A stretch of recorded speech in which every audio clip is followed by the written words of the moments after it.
Dr. Ostrowski is going to facilitate this discussion, and I'm going to be the scribe. And we're going to try to do this in an orderly sort of fashion. This is really the work of the meeting, and we're going to do this 4 times.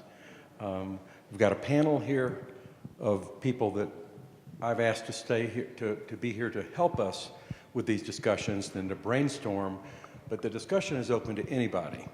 So when an idea comes up or when there is something that strikes a chord, please just raise your hand. Somebody with a mic will come to you, and we'll include it in the discussion. That's all. So I think right now we're going to start with clinical trials, the existing ones, the ones that we know that are planned, and ones that could be on the books, and then we'll go from there. Luis? Thanks, Pete. So again, the purpose of these sessions are for them to be very interactive. This is the working part of the meeting. And everybody has a voice here. We want to hear from you about ideas for studies, education, the agenda for the next 2 years for our group in the Candida area. So as Pete was saying, we want to start by listing the current clinical trials in the area of candidemia so that we all know what's going on. As one of the benefits of membership in MSG is that you have access to these clinical trials, to be considered for them.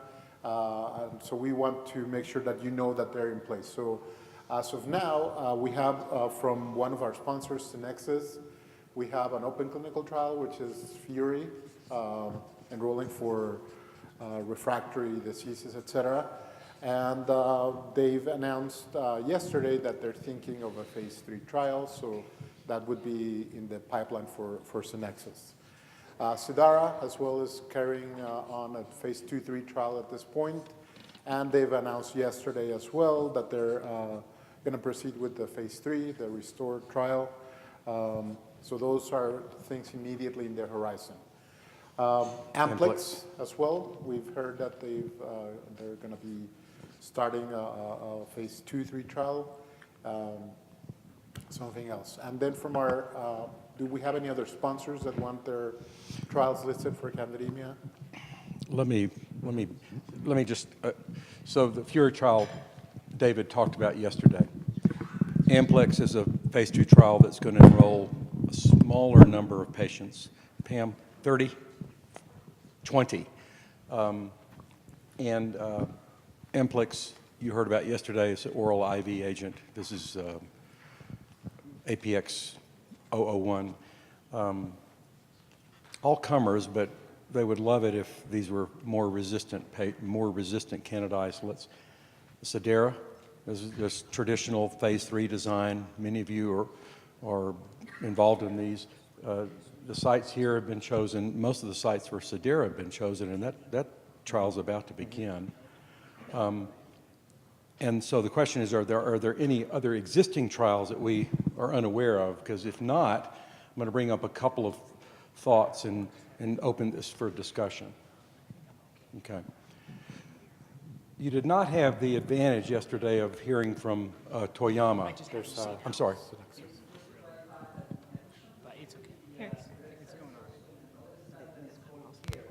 Right. So it's a separate trial that is intended basically for Candida auris patients.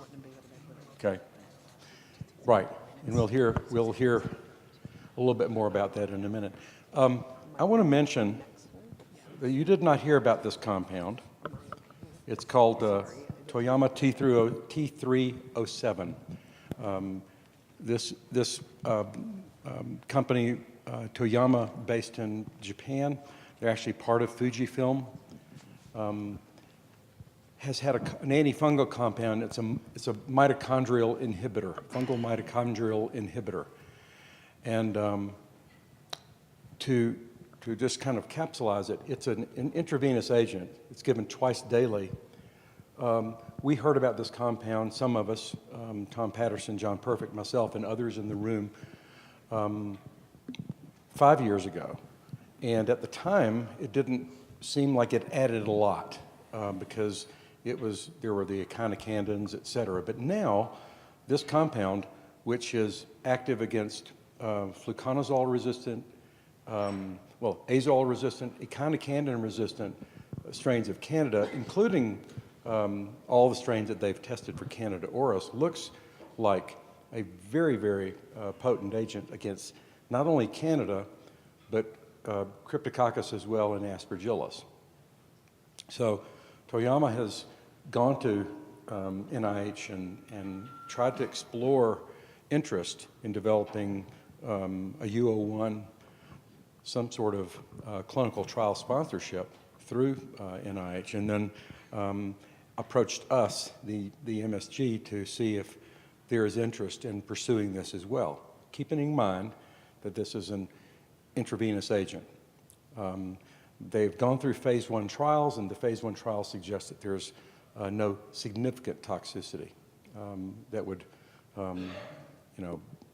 cause a trial to be aborted. So they are at the point where they would like to explore phase 2 options, and they'd like to explore partners for phase 2, for the development of a phase 2 type of approach, with or without the NIH. But I think that they would certainly like, if time permitted, if it weren't an overly prolonged type of process, they would certainly love the endorsement of NIAID through the mechanism of a U01 type of support.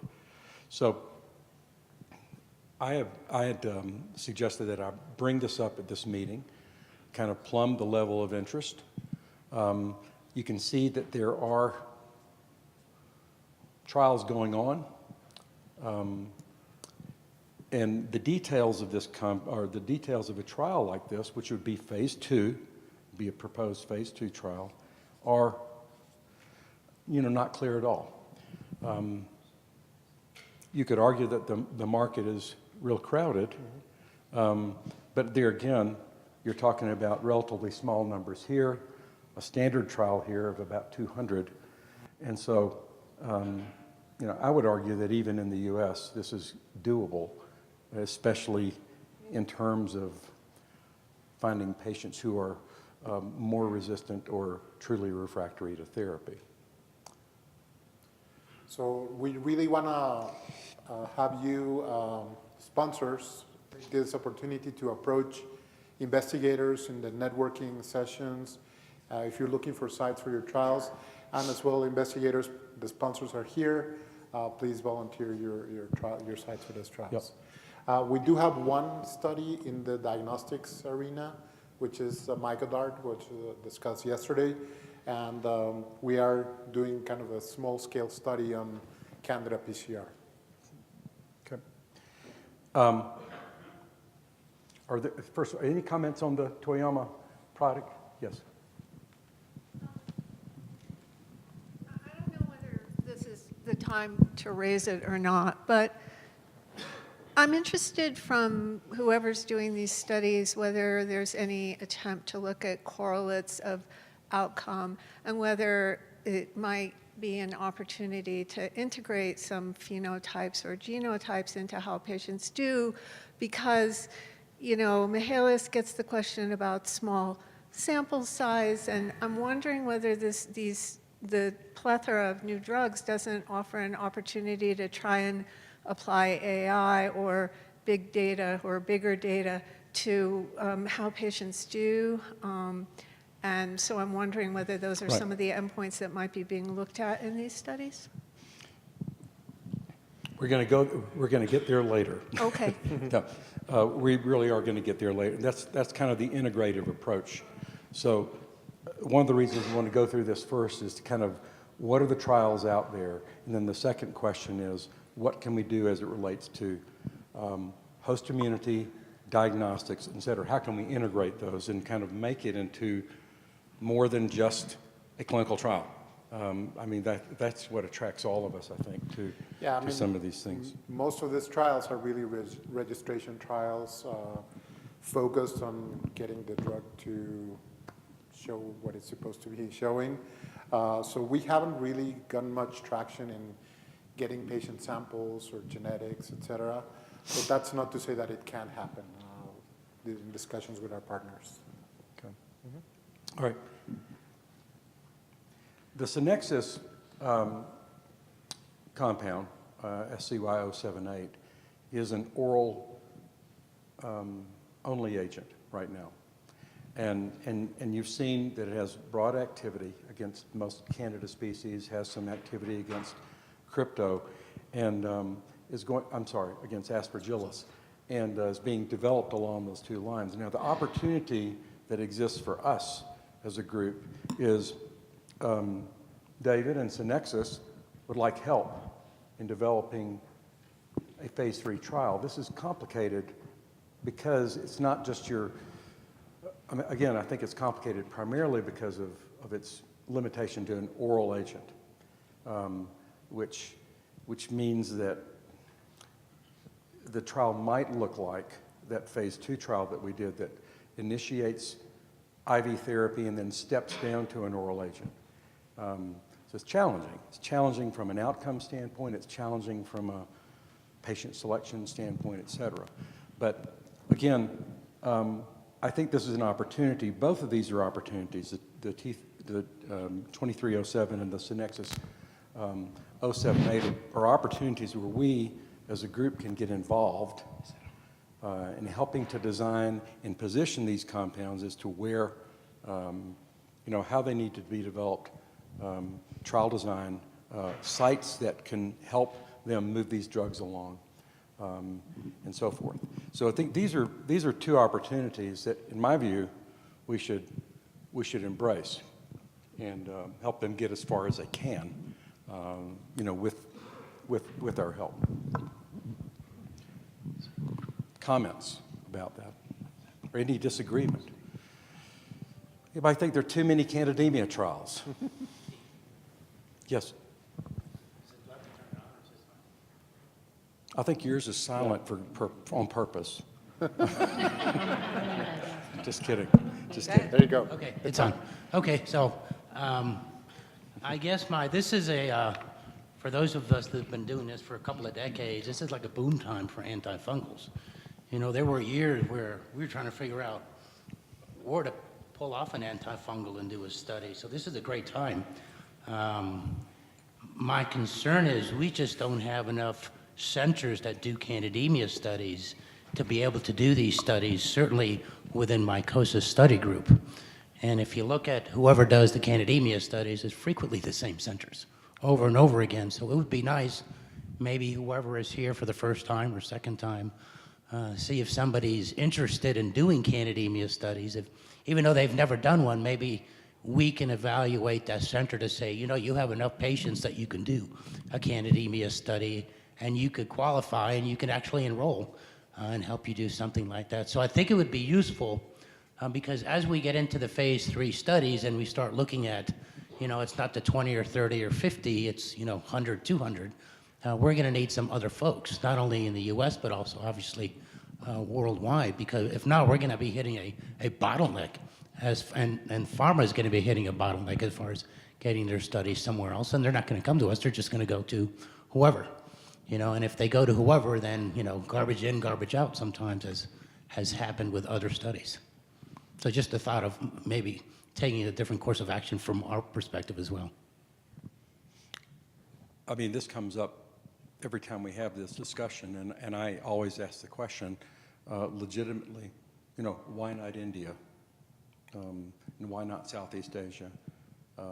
Why not? I mean, we've come to expect that Western Europe is almost always involved in these trials, but why not these other high incidence areas, particularly if you're talking about compounds that are really targeted towards more resistant organisms? I mean, go where the target organisms really are in abundance. I think it creates opportunities, especially here. And again, as the field gets crowded, maybe the answer is to intentionally focus, or at least be open to the international approach to this, to developing these clinical trials. Because sites are, as we all know, sites are precious, and the good sites are few. The good sites are few. It takes time and a commitment, and the good sites are few. there are countries where you always get the answer, oh, you can't do a clinical trial there. It's almost common sense that we can't do a clinical trial, for example, in India. But David and Gudu, you are doing a study in India, so apparently it's possible. So certainly there are enough patients, big hospitals with, so the patients are not spread out everywhere in the country, but you would find large sites with lots of numbers for all of these fungi, but certainly for Candida as well. So why is it that many of us think you cannot do a clinical trial in India, and why is that not true? I don't know. David, what are the obstacles? Are you allowed to say, or would that be an advantage to the others? No. I was in the ACTG, AIDS Clinical Trial Group, that used to look at resource-limiting countries, and one of them was India. And I remember maybe more than 3 years ago, there was a law passed by the Indian government where you'll be responsible for a patient enrolled in a study forever. Even if they don't have anything to do, like taking care of the patient for their life, even if they don't have to do anything with the drug. And at that time, I remember the leadership of the ACTG stopped all clinical trials in India. So I don't know now if this has changed. I'm talking to you, that's where the hesitancy, and maybe that's where it started. David? I mean, the country to look at would be South Africa, where South Africa is a middle-income country. It has laboratory infrastructure. They've got reporting.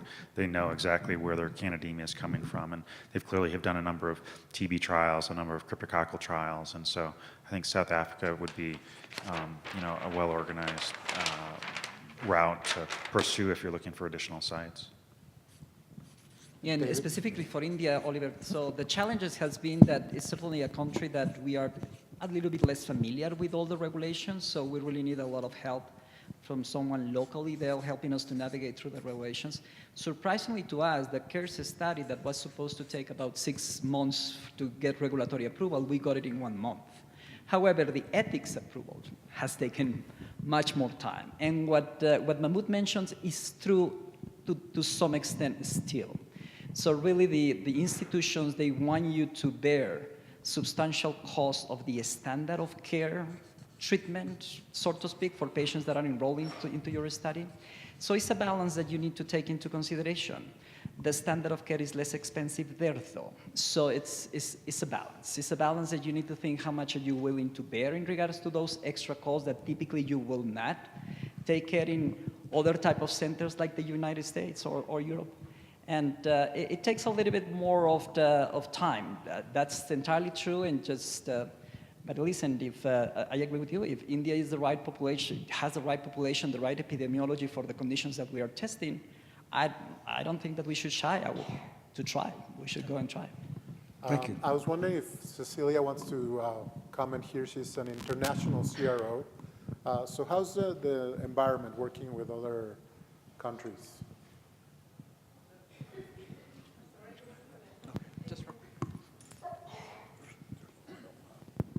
Sorry, I was listening to India. We do have an office in India, and it's true that you need local people to get familiar with the regulations and everything, but it shouldn't be a reason to stop trying.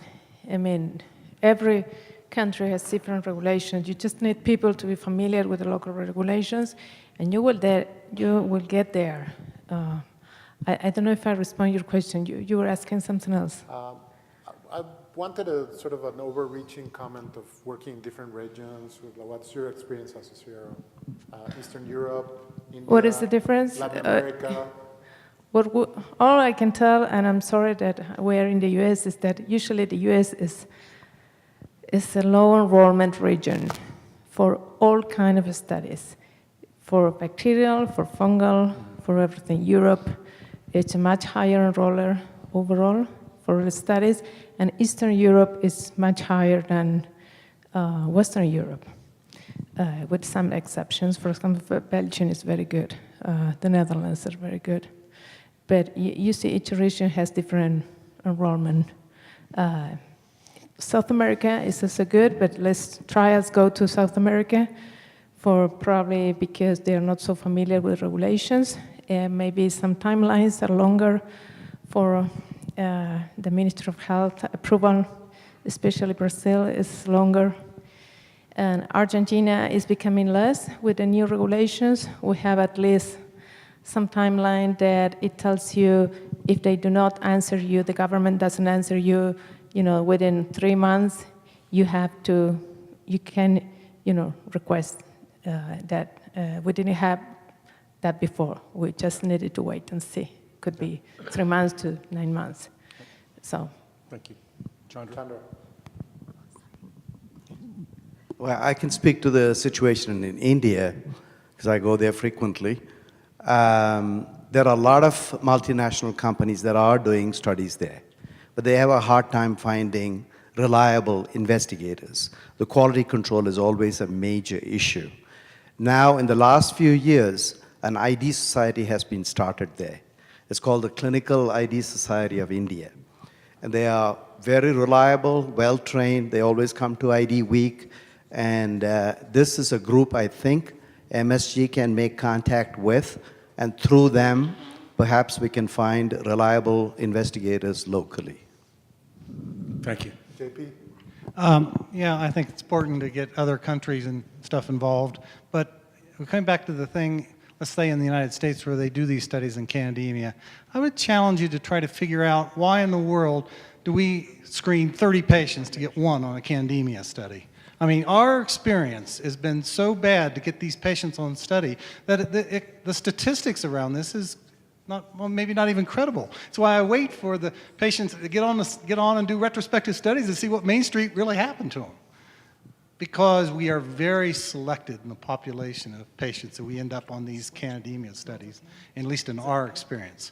So I would challenge the group, the Canada group, to come up with some type of way of looking at a white paper to look at what happens to the patients, all the patients that don't get on the study compared to the one that are on the study. I mean, we've done this before. You talked about these things. 15, 20 patients screened to get one on the study. I'd really like to see what the data is around why that doesn't occur, why they aren't put on the study, and also to find out, once you've got those things, is what happened to those patients that didn't go on to the study compared to the ones that got onto the study. So I'm not sure in our own group, and you say we only have 4 or 5, 10, 15 people that do Candida studies. They do, but they are really selecting themselves out into an individual type patient population that allows them to get onto the study.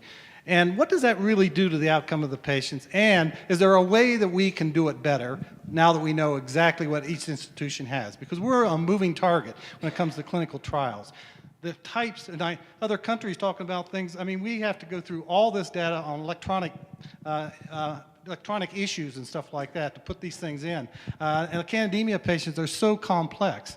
There's just a massive database that actually goes into these studies today. So I think that's my challenge, is I really would like to say somebody dial down into the Candida study and say, what is the problem?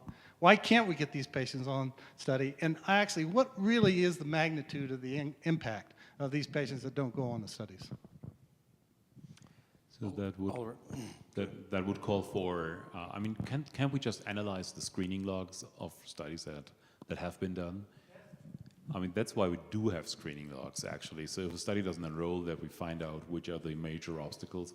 I don't know how well they are maintained, or and whether they are paper or electronic, and whether there is willingness to share that information, willingness on the industry side to share that information with MSG, who could analyze that.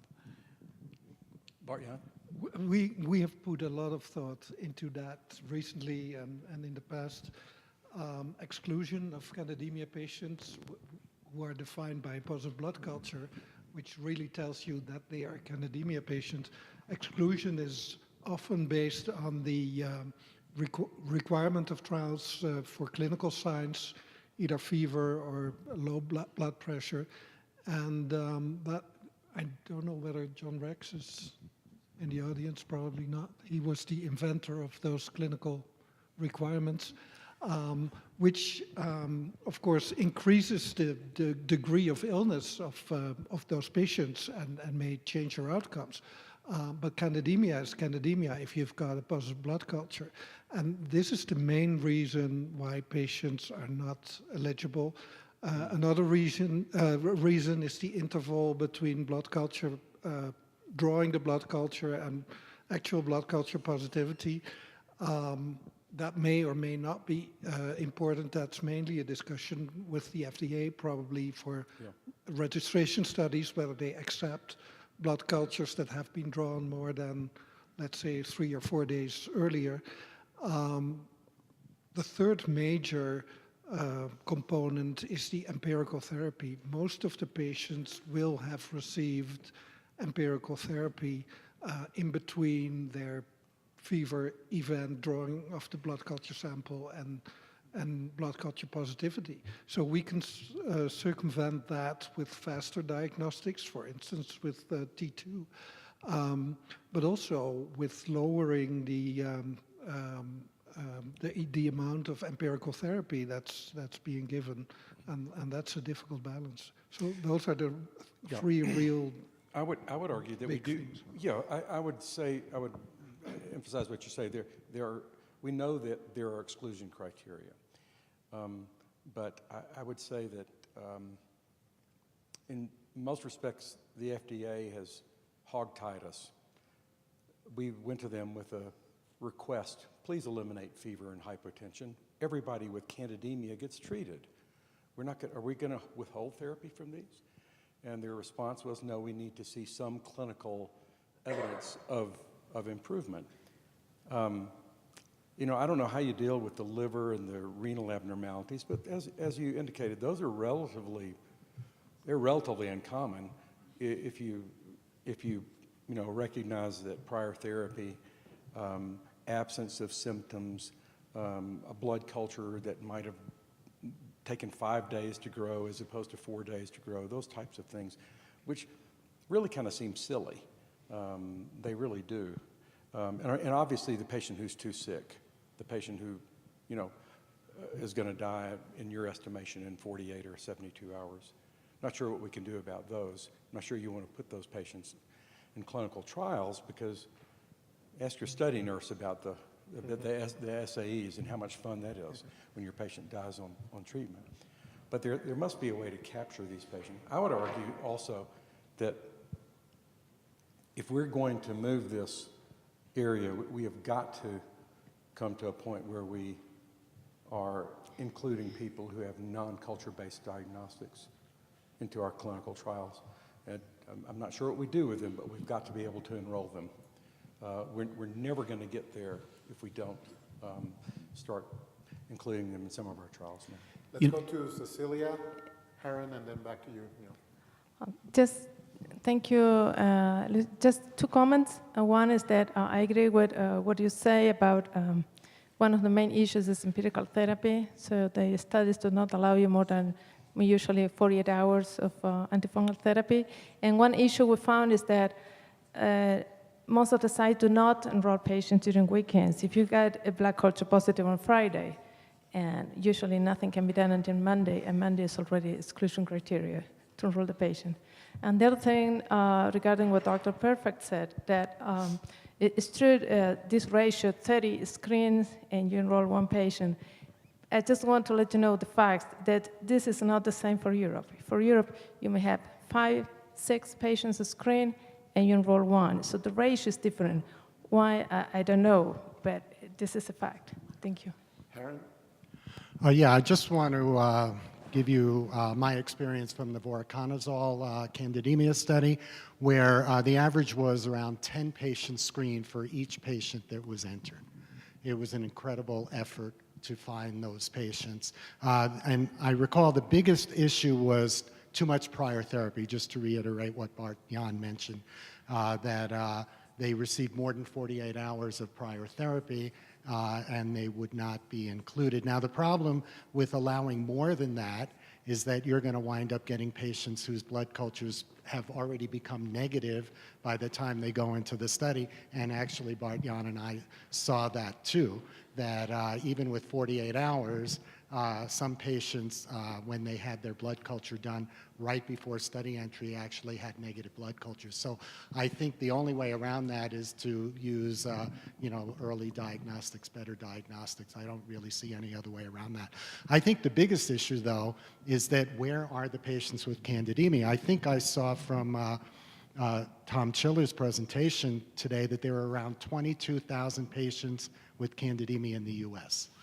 And how many studies are we doing? I mean, there just aren't enough patients to enroll in these studies that have candidemia. I think we have to, somehow address that issue. Either that number is too low, or we need to broaden the criteria for Candida infections for these studies.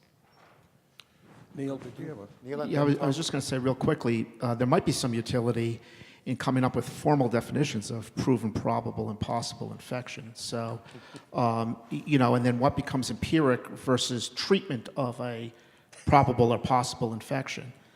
And formalizing these rather than kind of flying by the seat of our pants, it might be useful. And then maybe if you're going to fold non-culture diagnostics and you don't end up with a positive culture, you could have people who have, varying degrees of probable infection who could be analyzed. But I mean, it is possible to go into different patient populations and come up with actually definitions based, at least to some extent, on numbers rather than, a gestalt. Tom? Yeah. I think an historical perspective on this need for documented signs and symptoms of candidemia is important.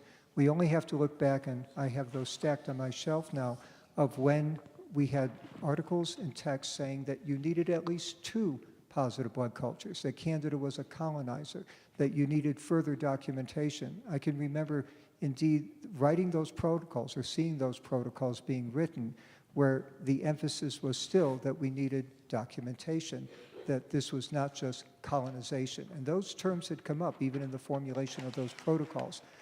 Critical, obviously, fast forward, and we appreciate that candidemia, regardless, has high mortality, regardless of whether one has fever, regardless of other necessarily signs and symptoms, sort of septic shock. So is it possible that we could then have an informed discussion from a regulatory standpoint to say, we know candidemia is lethal, and the need to have X fever over a certain period of time is somewhat of an anachronism.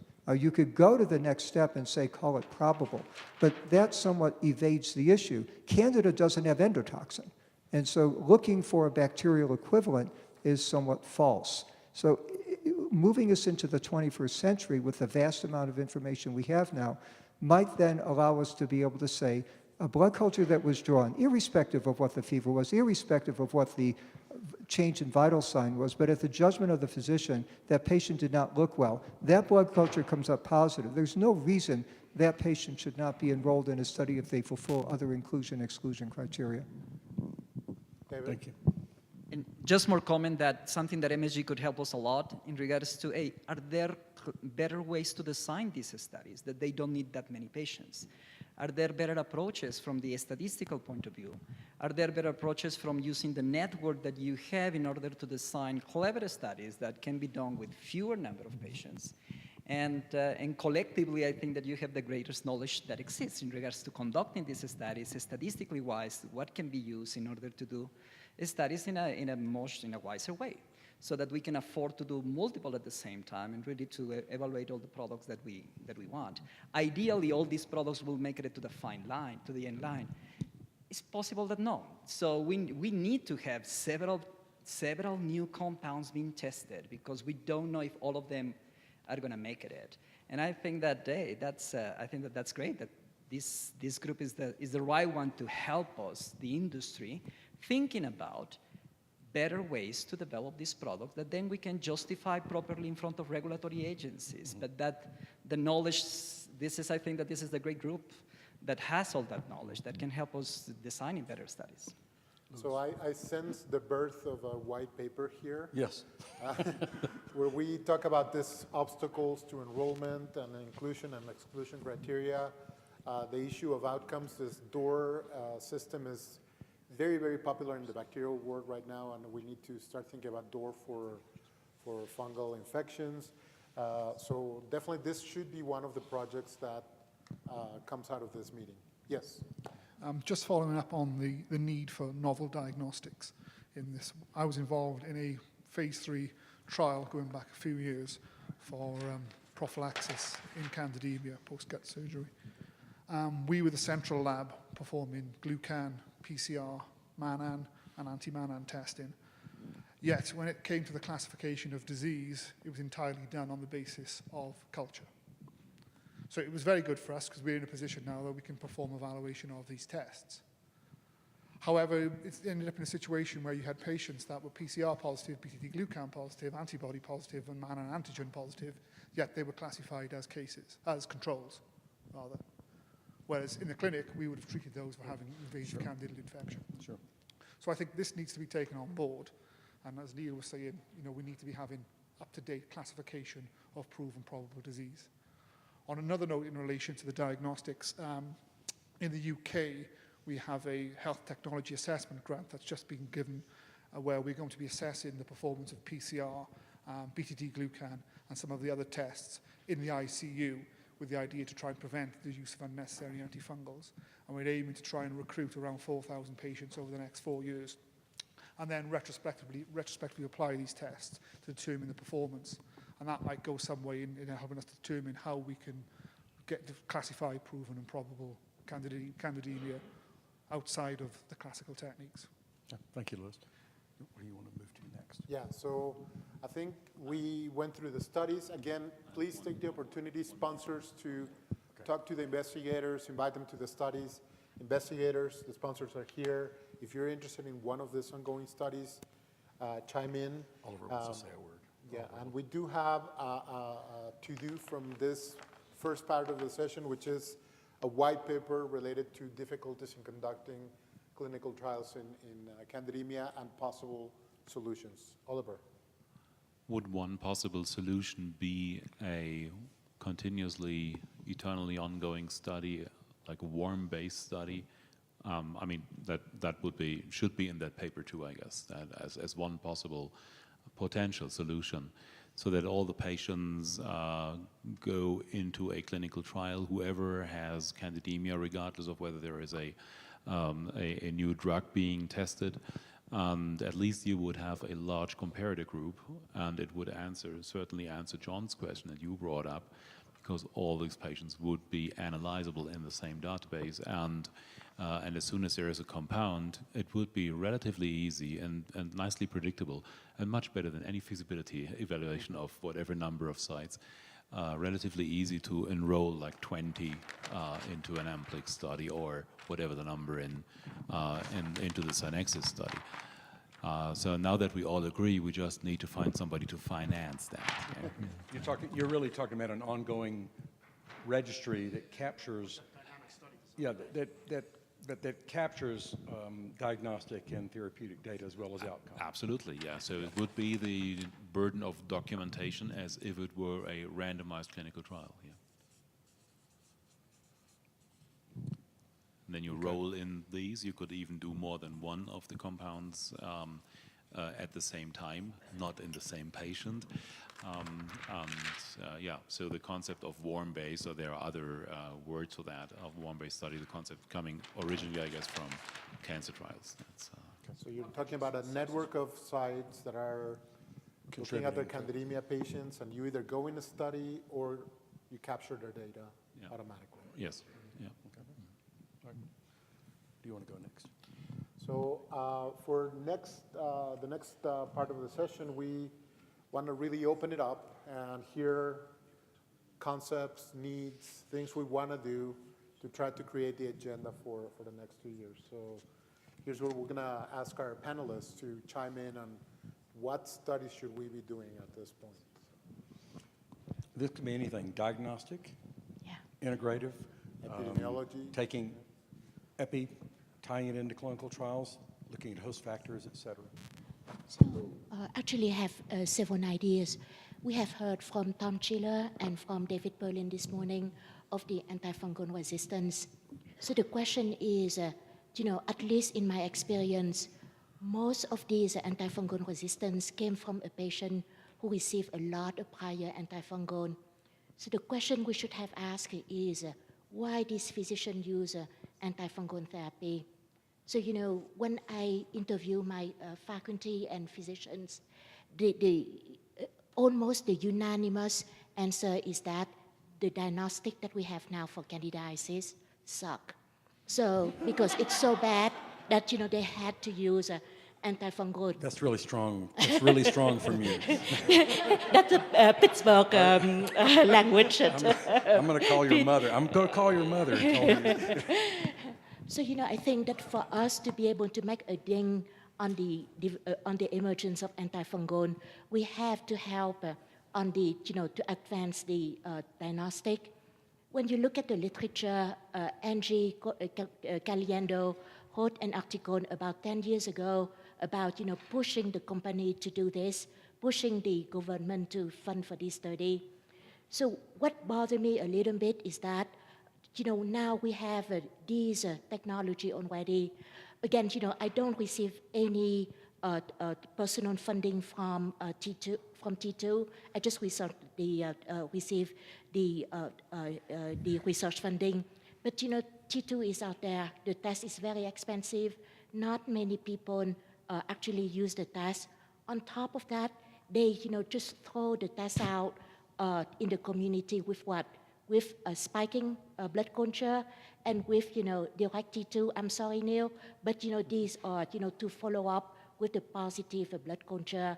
So to me, it doesn't help at all. So what we think is, I know that T2 is not perfect.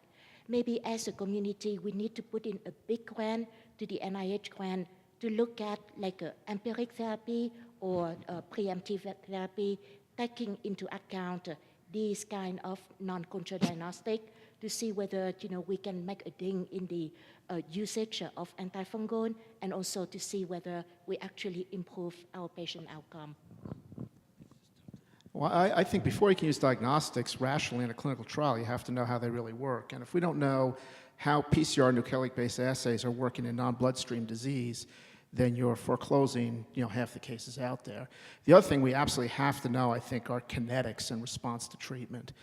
And, if in fact you understand the prognostic utility and the kinetics in response to treatment, then you can explore these things as potential endpoints and surrogates and what have you.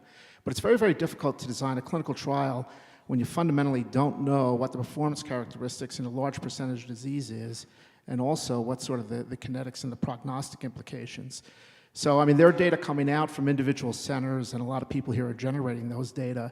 But as a group, as we work on clinical trials, maybe designing some diagnostic studies to kind of get at these basic performance characteristics would help with bringing them into the clinical trials.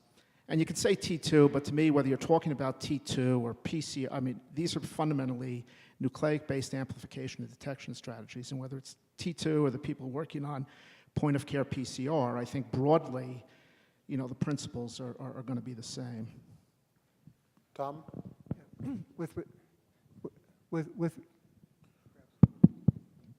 a couple points. One with regard to the therapeutic monitoring. 2 years ago, we talked about the role of galactomannan and the role of aspergillosis in therapeutic monitoring.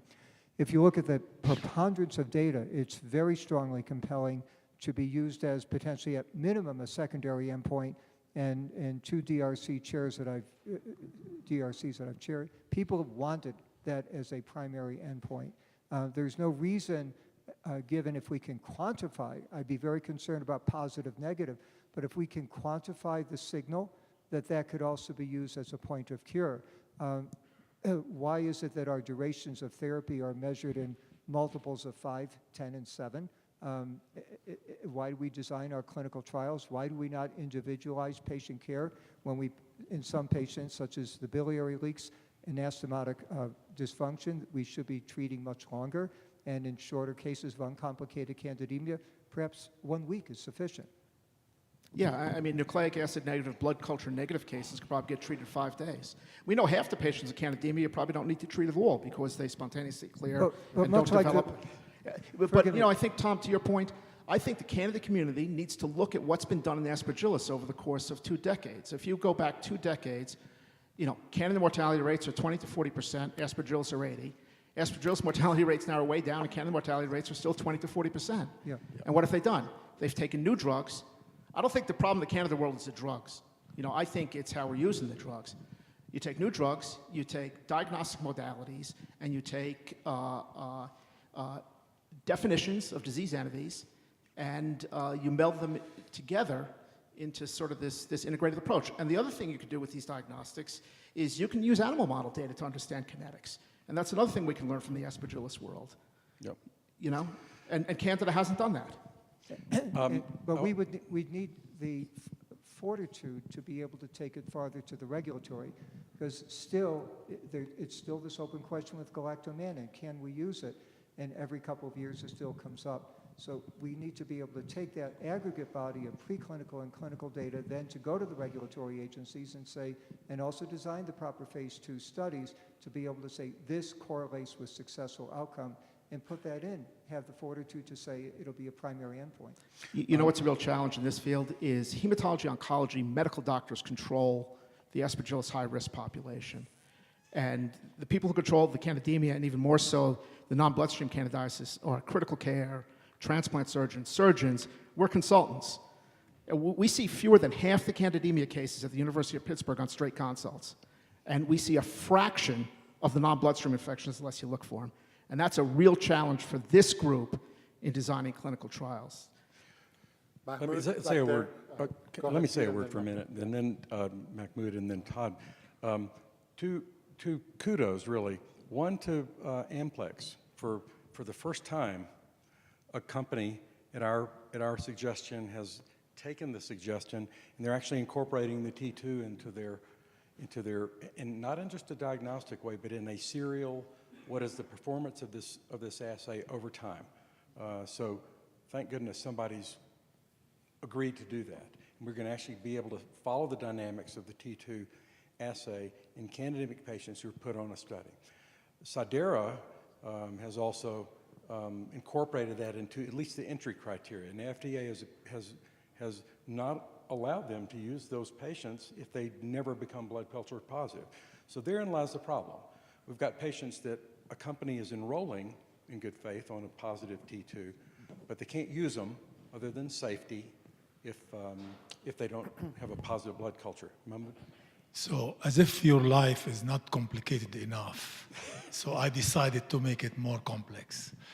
You know, we live in an area, in a time when everybody is talking about the microbiome, and I don't think anybody is thinking, maybe very few of us are thinking of the microbiome. So there is a recent study published by the Underhill group where it shows that, like antibiotics, when we all agree that antibiotics are a risk factor for fungal infection. And now what's happening, this study came out and showed that using antifungal is affecting the microbiome of the system they used. And guess what? It caused more inflammation and this sort of thing. So to me, I think if we want to be on par with what's going on in the medical field, we really need to start to think, how can we incorporate some microbiome and mycobiome in particular studies into our clinical trials? I know maybe this is, as you said, Louis, it's like for regulatory approval stuff, but I don't think it hurts if we can, samples are collected, whether it is fecal, and some people say, oh, they don't like it. However, there are studies now coming out where showing concordance between the oral and the fecal sample, which gives you an idea whether there is a dysbiosis or not, and that may help the patient. So this is what I suggest we should consider. Todd? Yeah, so I think Neil's point about we're not in control of the population. We're consultants. We're not at the bedside ordering these tests. That impacts sort of our understanding of the performance of the test. why are they sending it? Why are they not sending it? We still miss a huge number of our blood culture positive candidemia patients. They never even think to send the T2. And so as much as I love Hong's point about why are people treating it, well, they think the diagnostics suck. Well, the diagnostics are getting better. I think that's an important point, but they're still not being used consistently enough. And how can we improve their usage in the middle of the night? Somebody gets called about a fever in the middle of the night. They order the blood culture, they order the chest X-ray, they order these thousands of other things, but we're still missing this huge population of people that probably has disease that needs and warrants treatment. And that increases, how many people of this 22,000 candidemics that we can actually approach and try and enroll in some of these clinical trials. And so we have to understand what is their sort of hesitance to use the studies, what is their hesitance to understand and sort of believe the results, but also develop some sort of algorithm to apply them a lot more broadly, not miss quite so many patients that we do currently. Haran? Yeah, two comments. One is regarding looking at quantitative changes in patients with candidemia, invasive candidiasis. It sounds like a good idea, but you got to be really careful. I know that, what I learned from the candidemia studies and based on an analysis of the beta-D-glucan that Luis did, not all patients with candidemia are the same. I mean, there were patients that went into that clinical trial that had very low levels of BDG at baseline, and there were patients that had very high levels. There were patients that had persistent positive blood cultures at baseline and for a few days in this study, and there were patients that had negative blood cultures by the time they got their first dose of study drug. So you got to be really careful about that. There's a lot of heterogeneity in these patients that we fail to really realize and understand. As a matter of fact, the study that the analysis that Luis did concluded that it was the beta-D-glucan levels that determined the outcome in the Riboli study and not necessarily which drug that they got, which is really very interesting. So just want to point that out. The other thing I want to get back to is that 22,000 number, which seems unbelievably low to me. It's amazing that if there are only 22,000 patients with candidemia in the U.S., why are all these companies trying to develop drugs for Candida? So this is something that would be great if the MSG could help us get a better handle on the scope of the problem with patients with candidemia, candidiasis, patients who are treated for candidemia. I mean, if you look at the numbers, it's 22,000. If you apply the 50% undiagnosed rule, you're up to like 40 or 50,000. But if you look at an analysis of the actual antifungals that are used in patients for candidemia, you get estimates that are like 4 or 5 times that.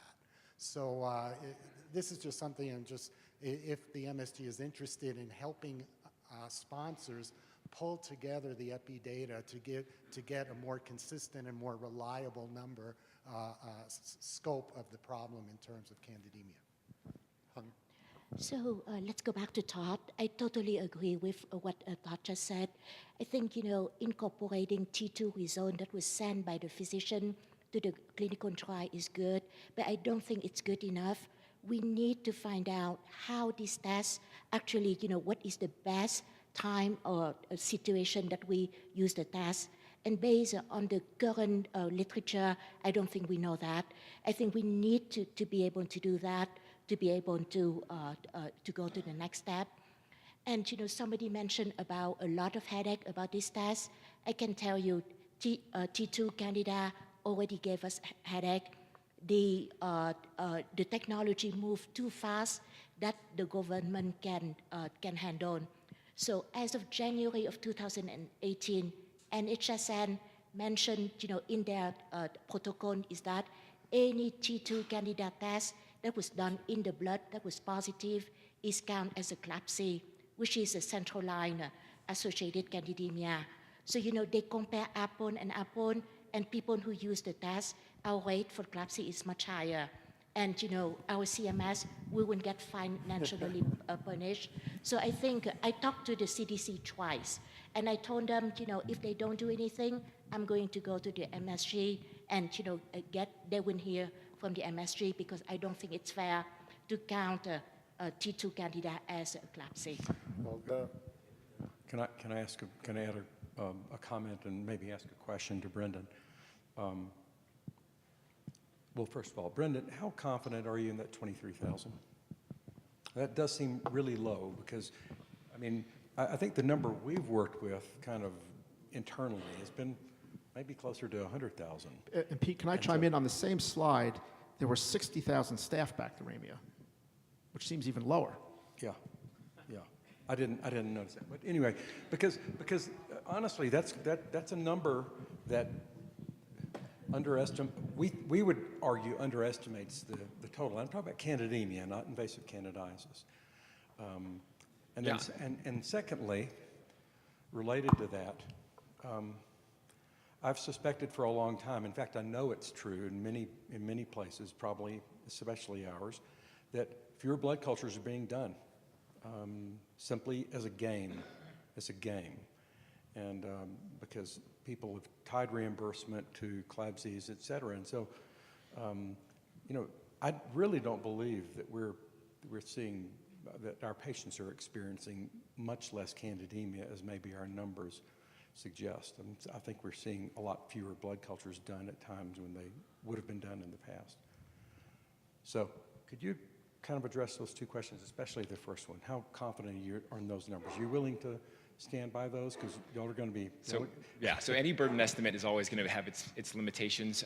This one was really based on extrapolating that 9-site candidemia data to the nation, and there's many challenges with that.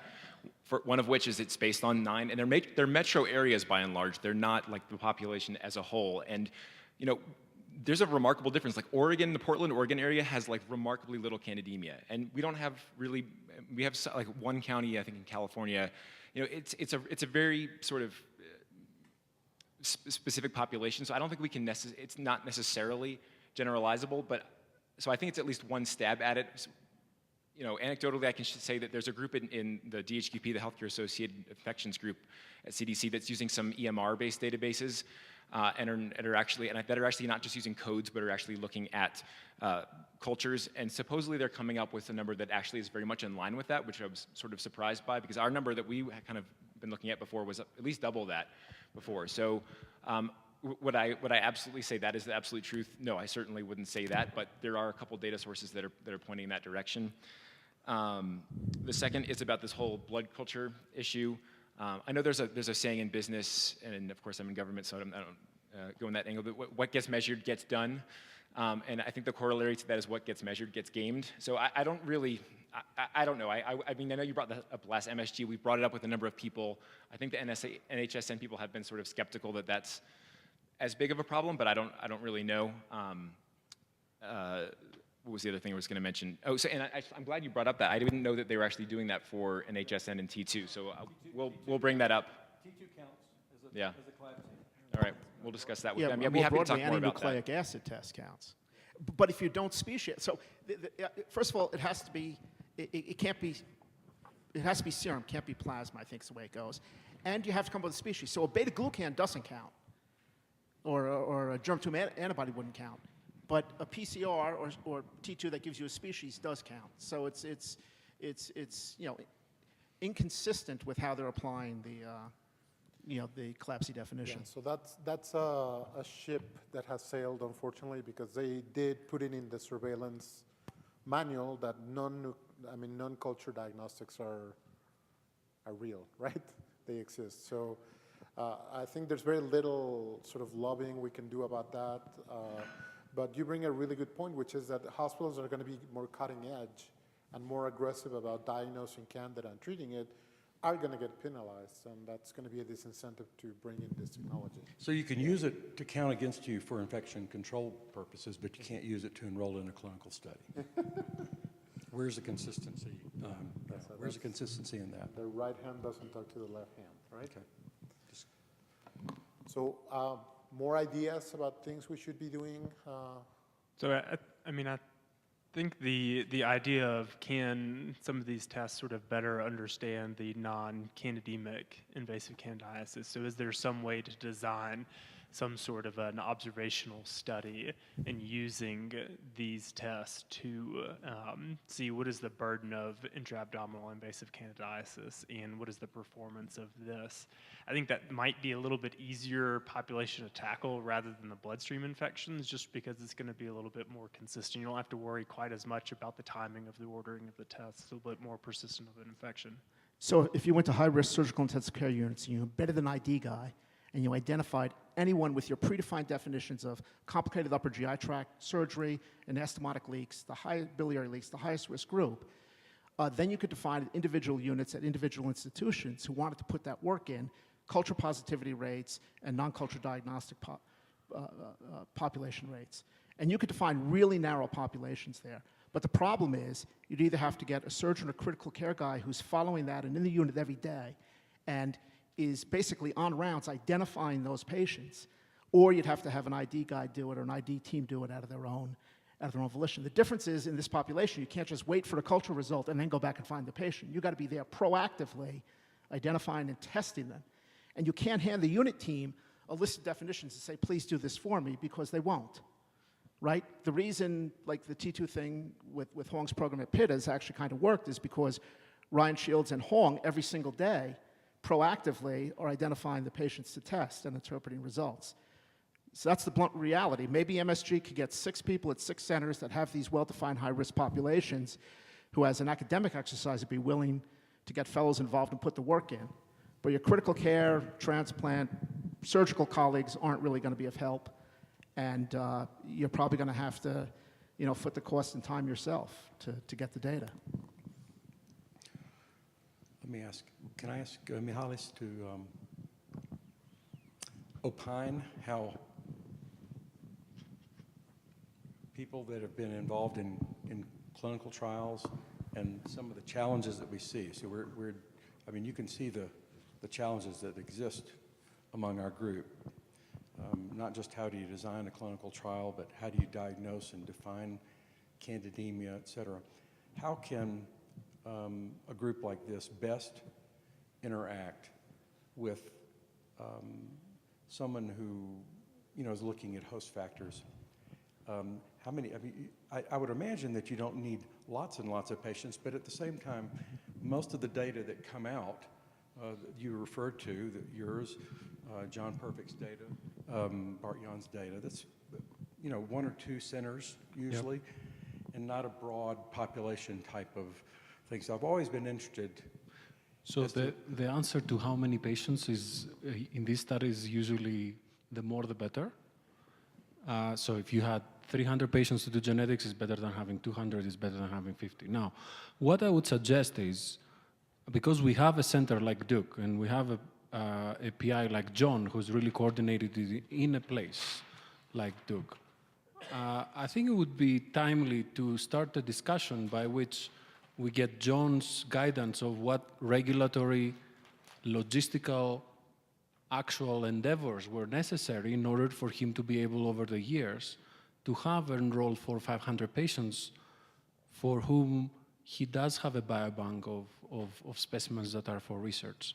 So I think there is the regulatory aspect, and there is certain languages. If you have a protocol that needs IRB approval, if you're going to tell them you want saliva for research from microbiome or saliva for DNA extraction, those are easier now than they used to be. So there are like languages that are pretty uniform because many centers do them.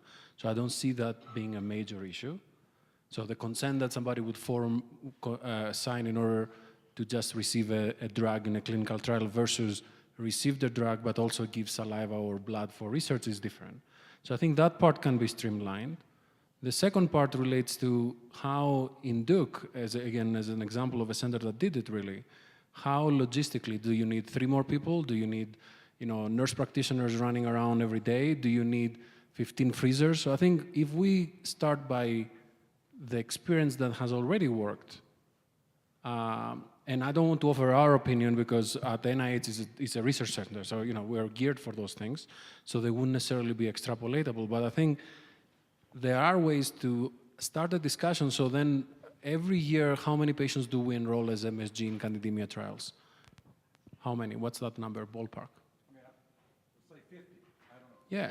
So, if we start a discussion and we start maybe in a few years enrolling, if we're here 10 years later, we might have 300, 400, 500 patients for whom maybe there's going to be a biobank where microbiome and genetics and other things could be tested, and not having the same discussion 10 years from now saying, let's start then.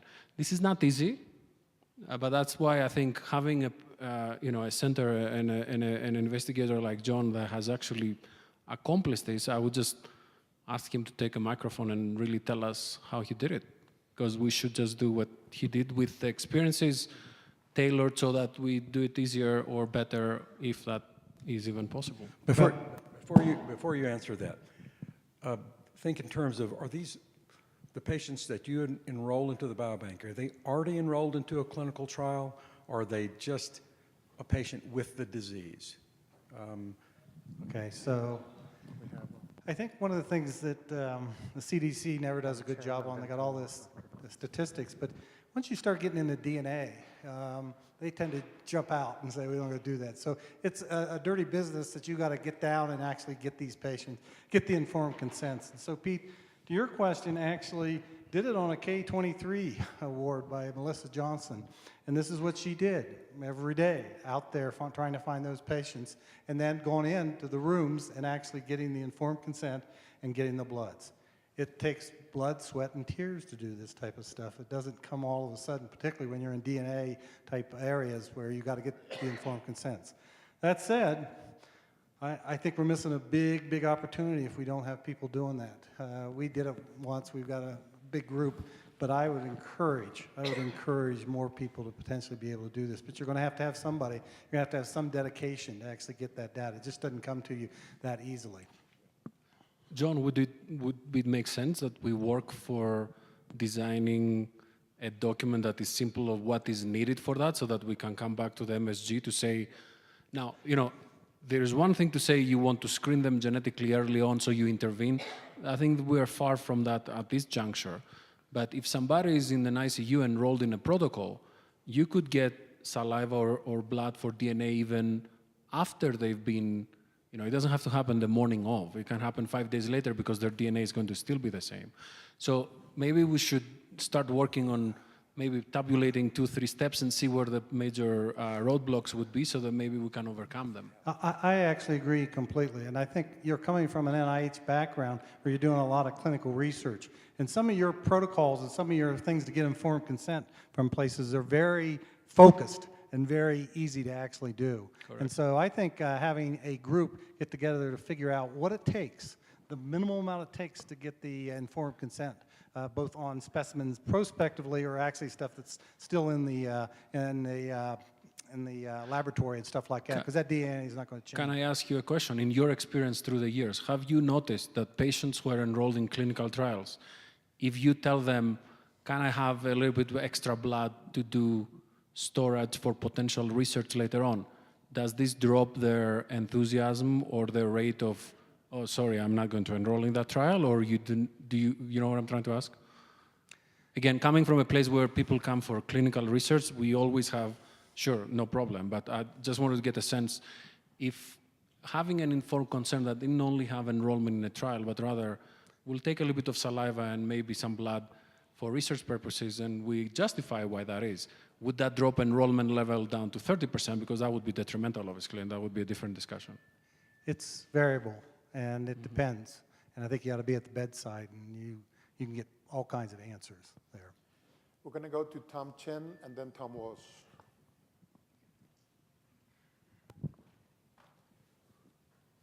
You're right here. So I had a thought on the number of candidemias. I mean, we're always, industry's always looking and for numbers of how many patients are out there. What would be interesting maybe is to look at the number of candidemias, and in those hospitals, look at how much echinocandins they're using in those hospitals to correlate, what is that relationship, and is there a relationship to the actual number reported, right, which is actually culture positive patients versus the actual use of the echinocandins in the hospital too.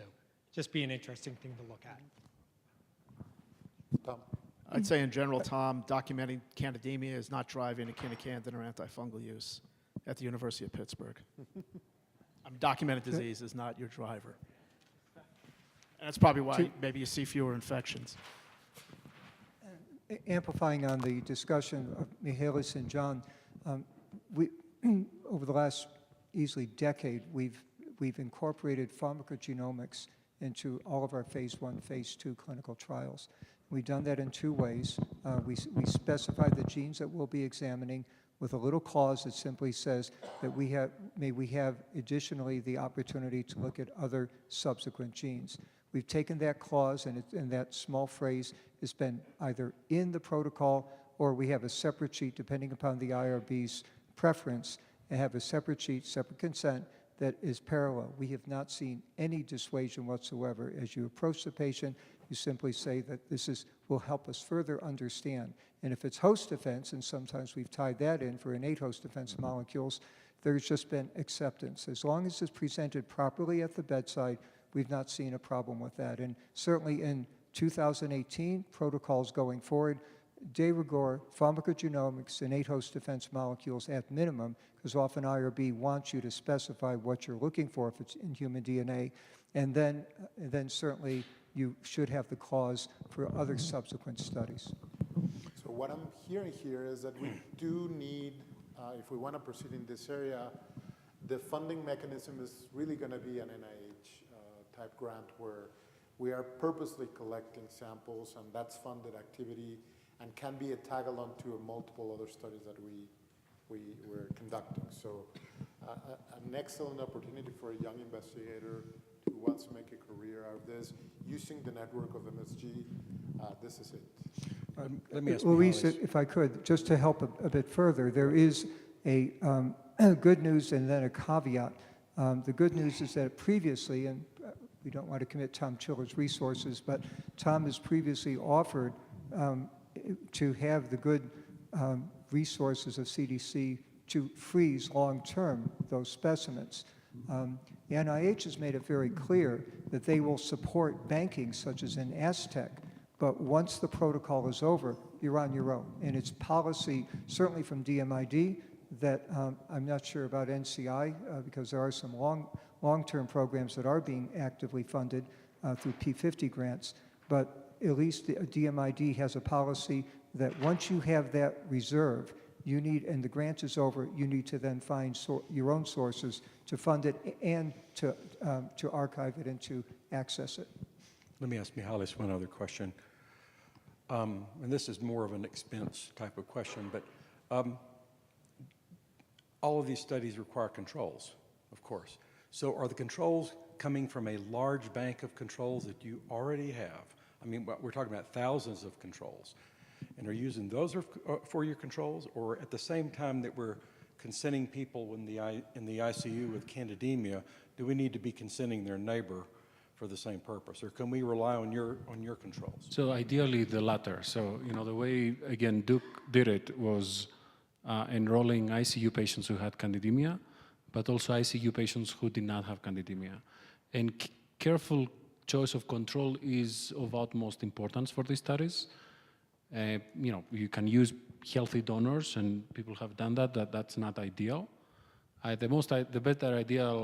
most ideal situation is what, again, Duke did. And you could obviously decide that, you know, you do 3-to-1 pairing, meaning, you know, you're not going to have 200 candidemics and 200 ICUs, but you'll have less. It is difficult, so that gets a little bit more logistically difficult. That's where maybe extending what just Luis said, maybe an R01 or a grant that would have a support of several centers and us from the NIH itself might be something to consider. I think John and Melissa were thinking at some point of doing that. I don't know, did you guys try, or maybe we should consider that as well? Yeah, that was sort of a corollary to my question, which was going to be, what is the false positivity rate of the PCR? Because we've got a guy in my town that looks at wounds and he does arrays and he finds PCRs on 50 different organisms there, only of which 2 grow, and he treats all of them. based on the PCR, even organisms I never heard of in my life. And so the real question then is, if you're doing these, what is the rate of PCR positivity in people in the ICU with high risk? Because your presumption is that all of them, because they're at high risk, are going to have a positive test. That's sort of what I'm hearing from the panel here, is that every PCR in a high-risk patient is going to be a legitimate candidemia. Is that what I'm hearing? Because I'd like to know what the PCR positivity is in high-risk patients who don't have any evidence of having anything that would make them have candidemia other than those risk factors. Neil. Well, I mean, to answer that, you first need to know what the sensitivity and specificity of the assay you're talking about is. And for non-bloodstream infections, we really have no idea. So we can't really say. We don't have a standardized, broadly available, commercially available PCR assay that everyone is using and getting the same results with. So all you can do is extrapolate from, say, the meta-analyses and the studies out there in terms of bloodstream sensitivity and specificity, which would suggest, 70 to 90% sensitivity, 90% specificity, if you believe those data. So I think we need nucleic acid assays. The reason T2 gets so much discussion, it's the first one out there that's commercialized, that's available to anyone who chooses to get it, and that's FDA cleared. So there's a number of people working in the PCR space. We heard about it yesterday. There's people working on point-of-care PCR type assays and what have you. And I think we really need those to go forward, to have tests out there and to really know how they respond.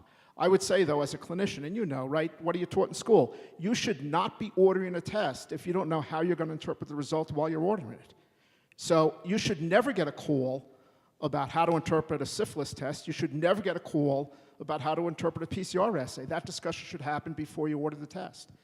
If you're swabbing every wound, irrespective of what you think the real pretest likelihood is, then you get crap results. But if you've got a reasonable pretest suspicion of a disease, and let's say for Candida, you've got a reasonable pretest suspicion, and you get a positive PCR assay now, I would say that by ordering that test, I've already determined that I'm going to use that result to treat.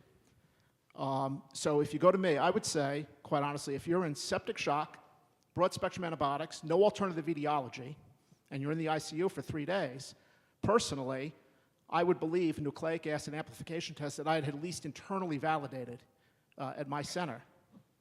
But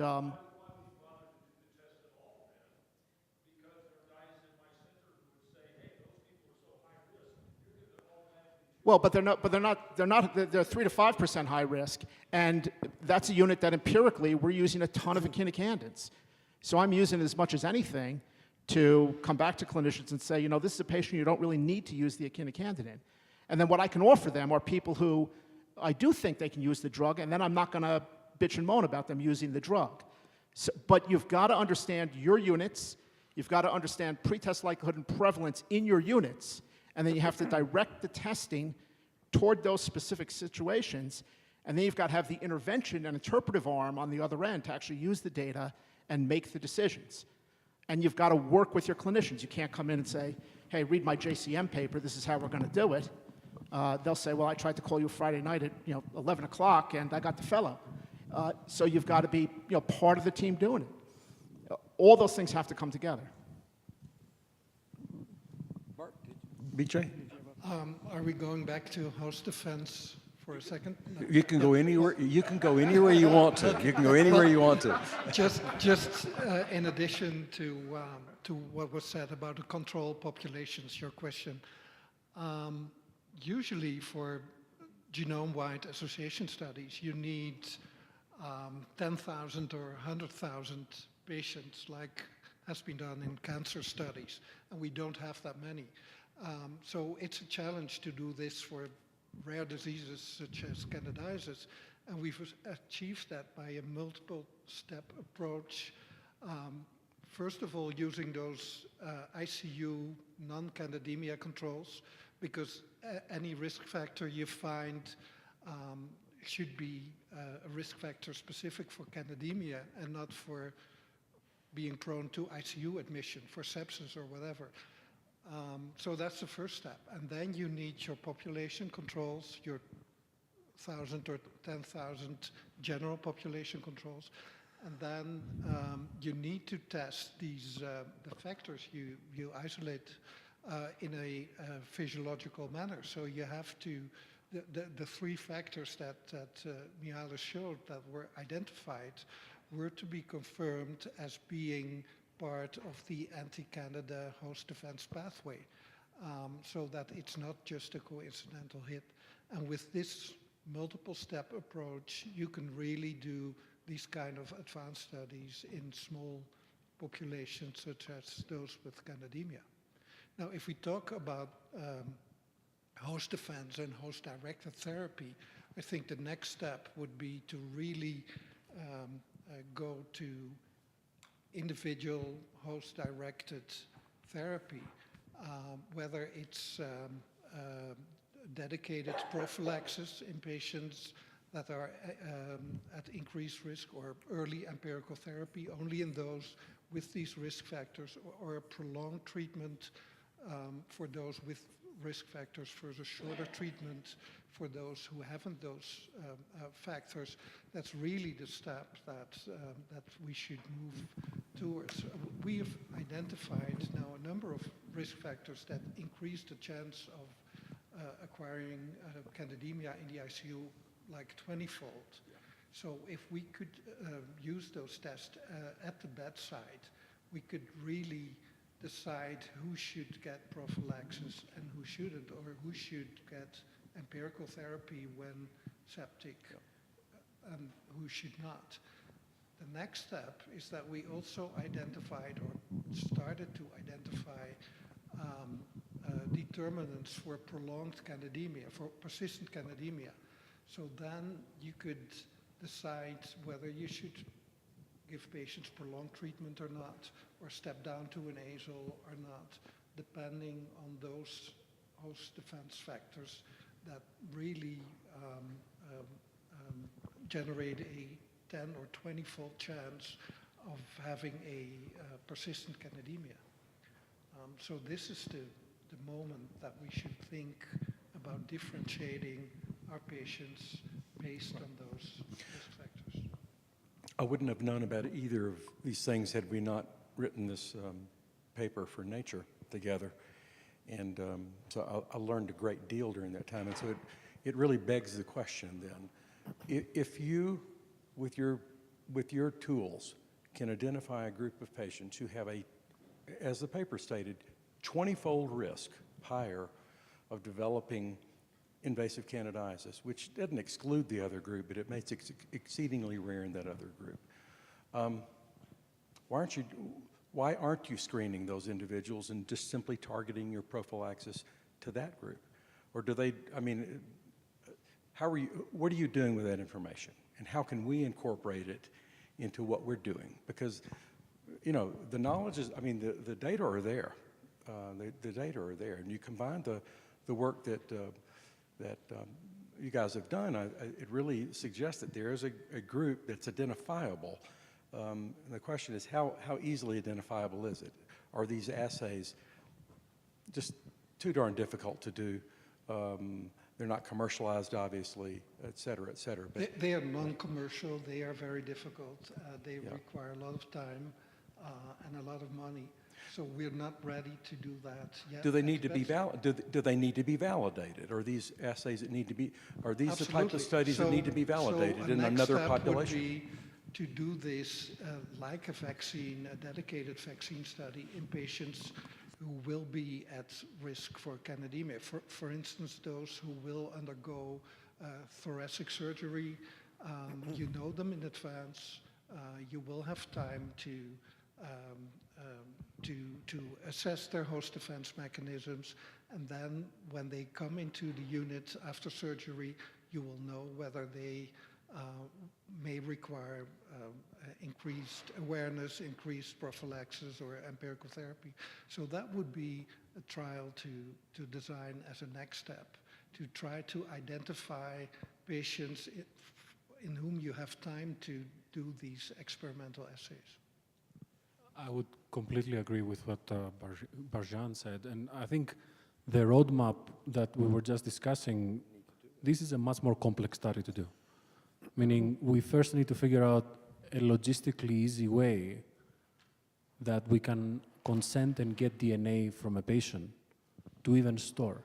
We're talking about the trial design here that would require on the spot to make empirical decisions, go and consent and have a system to send the blood to certain labs that can do this, that have some funding and experience to do that, and then communicate the result back to physicians to say, well, you belong in the canocandin prophylaxis or preemptive therapy. So I think that's why we're not there yet, just to extend what was just said. But I think we need to start moving towards that because outside of the infectious disease world, I mean, hematology, oncology do that. Now, they don't always deal with the disease that you need to make a decision within a day to start empiric therapy. So it's more challenging. But I think if we figure out as a first step a way to incorporate in our informed consents language about genetic testing, talk to our patients and convince them and have a way to get blood or saliva for DNA, then we will find a way to come with an idea that says the people who have these four genetic SNPs, well, we have a proposal for a study that addresses empirical therapy. Validation is always better, so if we had over the next few years another cohort and we validated it, that would be powerful. Then it's a logistical question with regards, do you choose polymorphism 1, 2, 3, or 4? You want to go to a high-fold increase, as Barjan said. You also don't want to develop a trial that says, this collection of SNPs gives you 50-fold increase, but it's only present in 1 out of 3,000 patients, because nobody's going to screen 3,000 patients to find the one to enroll. So there is a little bit of a no good art to do that, and there's going to be scientific discussions that have to be in play for that. But I think before we get to a point to be able to do a study like that, we have to go from that first step of being able to incorporating in our trials language for storage, for DNA, discussions with patients, informed consent of that sort, because that will be certainly needed for that. Tom Walsh. Yeah. There are set. Go ahead, Tom. There are settings where potentially we would be able to approach patients without the acuity where already DNA is being sampled. So for example, in our solid organ transplant recipients and our leukemia lymphoma population, not stem cell transplant per se, although that would be helpful, but in populations where you do not have broad-scale antifungal prophylaxis. But clearly there are patients who do develop invasive fungal infections, and we're asking why. Why should a renal transplant recipient in minimal risk immunosuppression suddenly develop an invasive mycosis when there's no difference in rejection and immunosuppression? Why should a given lymphoma patient with relatively low risk of candidemia suddenly have a breakthrough when it's the same kind of chemotherapy, same duration of neutropenia? It cries out for our being able to answer those questions through studying innate host defense molecules. These patients are screened initially prior to their transplant, prior to the chemotherapy. Genetic data is obtained, mostly pertaining to their match or mostly pertaining to their lymphoma. Those are the populations where we can answer key questions. It's a low-risk population. You identify those people, those patients, then intervene selectively as compared to trying to convince a stem cell transplant physician not to prophylax. You will not be able to do that. And in the critical care setting, you don't have the time. But these targeted populations who have these small frequencies but clearly could benefit from targeted prophylaxis could bring our medical mycology community to precision medicine where we haven't gotten there yet. You're the only one who hasn't spoken, so I was going to call on you now to speak. I just wanted to add on to the discussion about the host defects and looking at the role of the prophylaxis in the patients that are receiving long-term immunomodulatory therapies or these new chemotherapies like CAR-T that we really don't know. We know what they do, but we don't really know what the long-term effects, and is there a critical threshold? Like if you get 3 consecutive doses, it's 1 dose is enough. I think that's something else that I think we need to look at as a community because it's coming. I think we all see the individualized cases, and certainly single single-center studies are valuable, but I think as a whole, because these are not that frequent, having the whole group involved in a registry or something to think about that is important as well. Okay. I have a question for David. You're actually the last person who hasn't spoken. You've been very silent. Are you exhausted from this morning? Are you exhausted? As clinicians, one of the things that we, and of course you do resistance, and so, you know, we're really interested in identifying resistance genes rather early. Not only just for the care of our patients, but also now, because a lot of that's going to drive enrollment into trials. The sooner we know that that person has an FKS mutation, and as you suggested, that predicts response to, or, you know, outcome better than resistance, you know, phenotypic resistance does. How quickly or how close are we to getting to that point where we can rely on rapid turnaround screening assays for organisms that are, I mean, I guess at this time you're still having to deal with a whole organism rather than a PCR signal of an organism. But can you kind of tell us where we are with that and how you could see that folding into a clinical trial in a foreseeable future? Well, from a technology standpoint, we're absolutely there. I mean, the technology is incredibly robust. PCR, I mean, you know, we can get down to a single colony, you know, single genome, subgenomic levels. So sensitivity is there. From the standpoint of resistance determinants, I mean, the reason that, you know, myself and a number of others are so focused on resistance mechanisms is that, you know, we're trying to assess what is it that's key on the microbiologic side that predicts clinical failure or clinical response, but mostly clinical failure. So we have those markers. We know what they are. We know that they're FKS for the echinocandins, and azels are a little more complicated. But for example, you know, Candida auris, I mean, we have PCR diagnostics today. We have a paper that's just recently been submitted that allows you to be able to get rapid ID and rapid azole echinocandin resistance all within probably an hour. Depends how good your extraction is. It's easy. I mean, we can do it. It's robust. We do it routinely in my laboratory. I work with a lot of clinical groups. Some of them implement it. But the biggest challenge is not so much, you know, when's the technology going to be ready? We don't have commercial tests. That's a big hurdle. We've tried to engage large diagnostic companies. BioMérieux, who I've worked with for many years, BioFire. On the bacterial side, no problem. On the fungal side, they're a little more reluctant. Okay, we're working with T2, we're working with others. But, you know, until we have it standardized, and Lewis has been dealing with this on the Aspergillus, you know, to how do you standardize this so that you can get it into routine clinical applications so that all the clinicians here will want to use it, and to Neil's point, be able to take this information and act on it, okay? And the answer is, I don't know, because, you know, we've been, I was trying to remember, like, the first rapid diagnostic we developed for Candida from bloodstream was more than 20 years ago when we presented it. Well, here we are, fast forward today. Technology is a little bit more robust, but it was still just as good. On the bacterial side, on the viral side, we have no problem with this. On the fungal side, implementing it, it's been a big challenge. So I think part of the challenge for the medical mycology community is to be able to embrace these assays and put them into clinical practice in a practical way. I think the T2 experience has sort of forced a lot of folks, because of its sensitivity and specificity, to think, you know, much more seriously, how do you integrate this type of non-culture-based technology into clinical practice?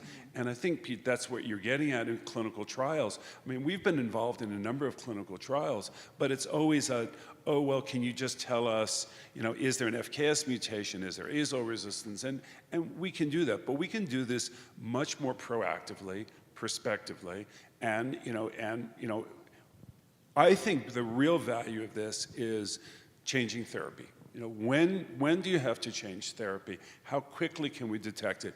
We can detect these things very quickly, but the bigger challenge is how do we integrate this in an effective way into clinical practice? And that's a big challenge. Frankie? we have Frankie.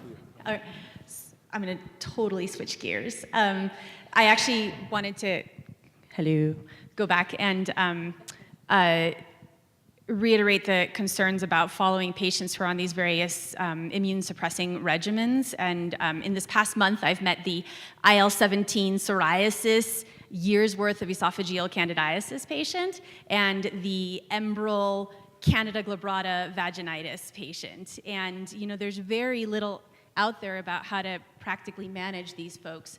It's not nearly as exciting as sepsis and death, and I understand that, but it's very problematic to these patients, and it really impacts their quality of life. And so, and probably far more common, things that we are going to see. So, is that something that, as a group, we would want to do? If you look up the vulvovaginal candidiasis guidelines, it's boric acid.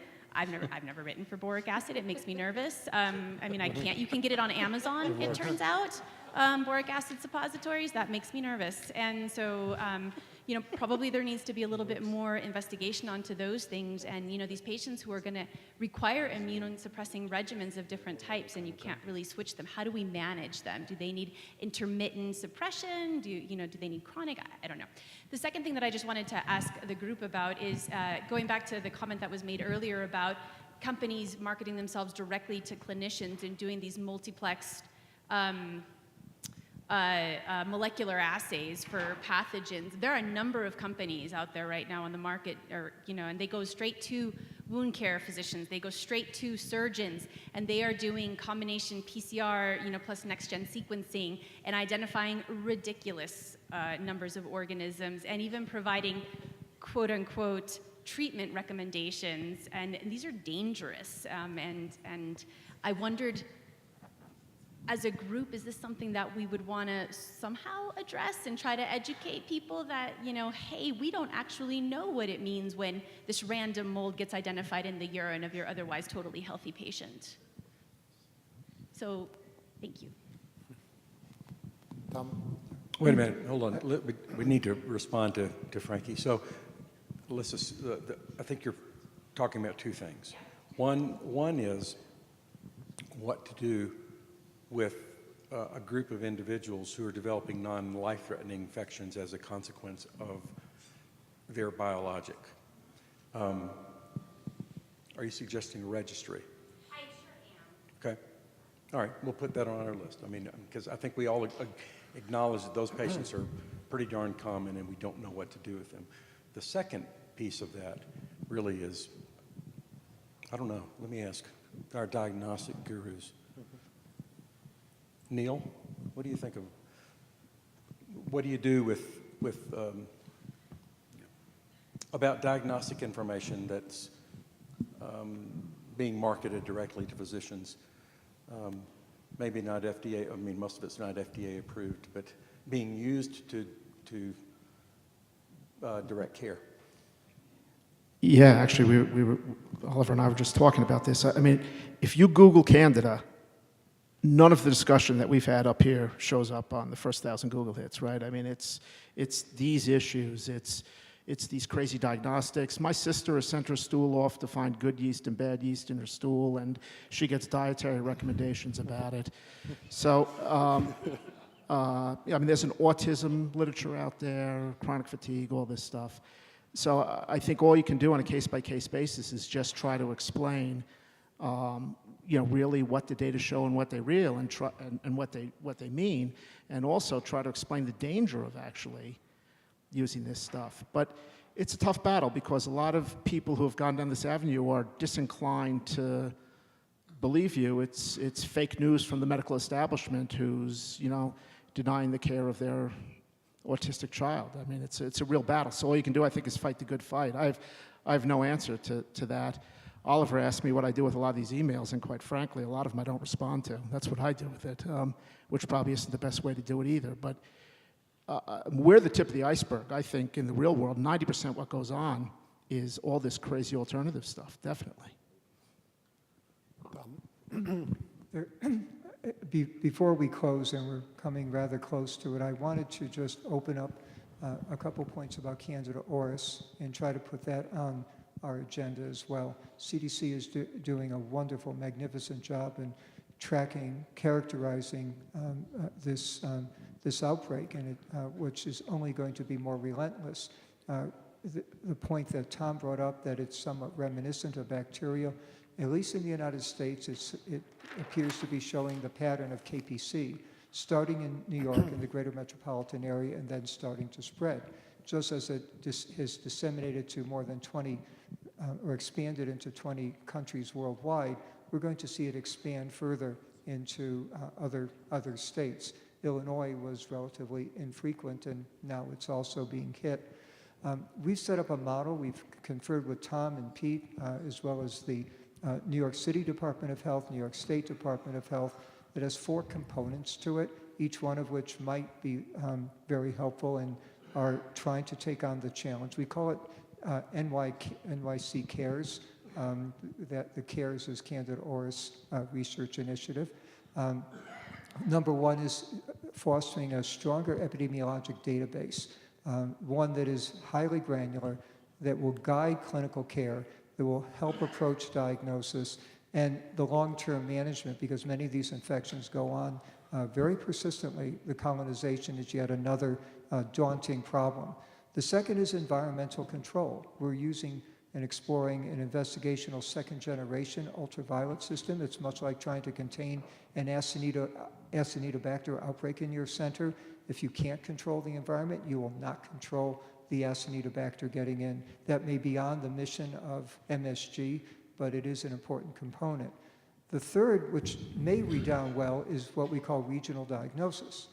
Some centers have the Bruckner, and what we're seeing in many smaller medical centers that do not and probably will not have the advanced diagnostics for quite some time is they'll come up with an isolate, a yeast isolate, non-germ tube producing, and they'll say, could this be Glabrata? Well, it doesn't look like Glabrata. It could be Hemilonii.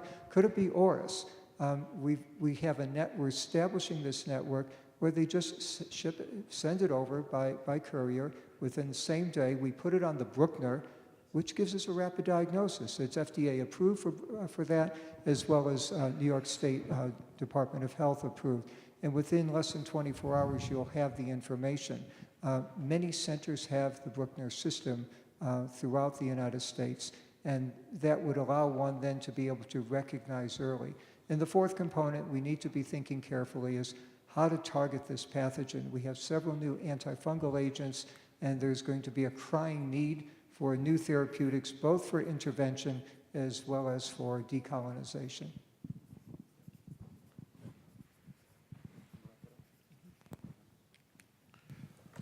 Okay, Mihalis, I guess you get the last word. You and Lawrence O'Donnell. So get to the last extend word. a couple of points from here, I think one of the problems with the biologics and the emergence of opportunistic fungal infections doesn't apply to Candida only, but it's going to be a theme for all 4 sessions. And I think where MSG can play a critical role in awareness is there's no such a trial early on when these infections are captured that differentiates infections that could be a URI to an opportunistic fungal infection. When we look back in the ibrutinib experience, many of the reported aspergillus cases were actually under an umbrella of pulmonary infection. They were nodular with, what you would expect. Some of them actually had diagnosis, and they were reported as pulmonary infection. So I think because we will see more of those, it might be a good time now as a group to decide on whether we need to come out with a statement or with, with an editorial or of some sort that says there shouldn't be trials in immunocompromised patients on experimental drugs that have effects on the immune system that shouldn't capture opportunistic infections separately. And because by default, our infections are opportunistic, I think will be a lot of those lost if we don't do that. And we'll figure it out after 3 years in post-marketing. Right, so specify, be specific. Don't just put it under the umbrella of infection or a respiratory infection. So we need to urge them to be more specific. Okay. All right, well, we're almost at the end of our time. It's been a good discussion. It's been a great discussion. We have a long list of things to try and distill. What Luis and I will do between now and tomorrow afternoon is distill this into the essential. There's been a lot of overlap, but I think we've been hearing some really, really good points. And present this tomorrow evening for sort of potential action items, going from clinical trials down to diagnostics to host factors and so forth. So we've got to have a lot to work with. This has been very helpful. If there's no other comment, then we can retire to lunch, which is over in the Hunley Hall, which is, I think, upstairs and where we had our evening dinner yesterday. So that's where lunch is. I don't think there's any activity over lunch. Those of you who are assigned to sit with a fellow, please do, and I'll be wandering around. All right, thank you. We'll reconvene at 1:30, and at 1:30, Jeremy Gwynn is going to be from UAB. The School of Public Health is going to speak to clinical design, some of the things that are sort of unique to antifungal trials, and also we'll get into the crypto story.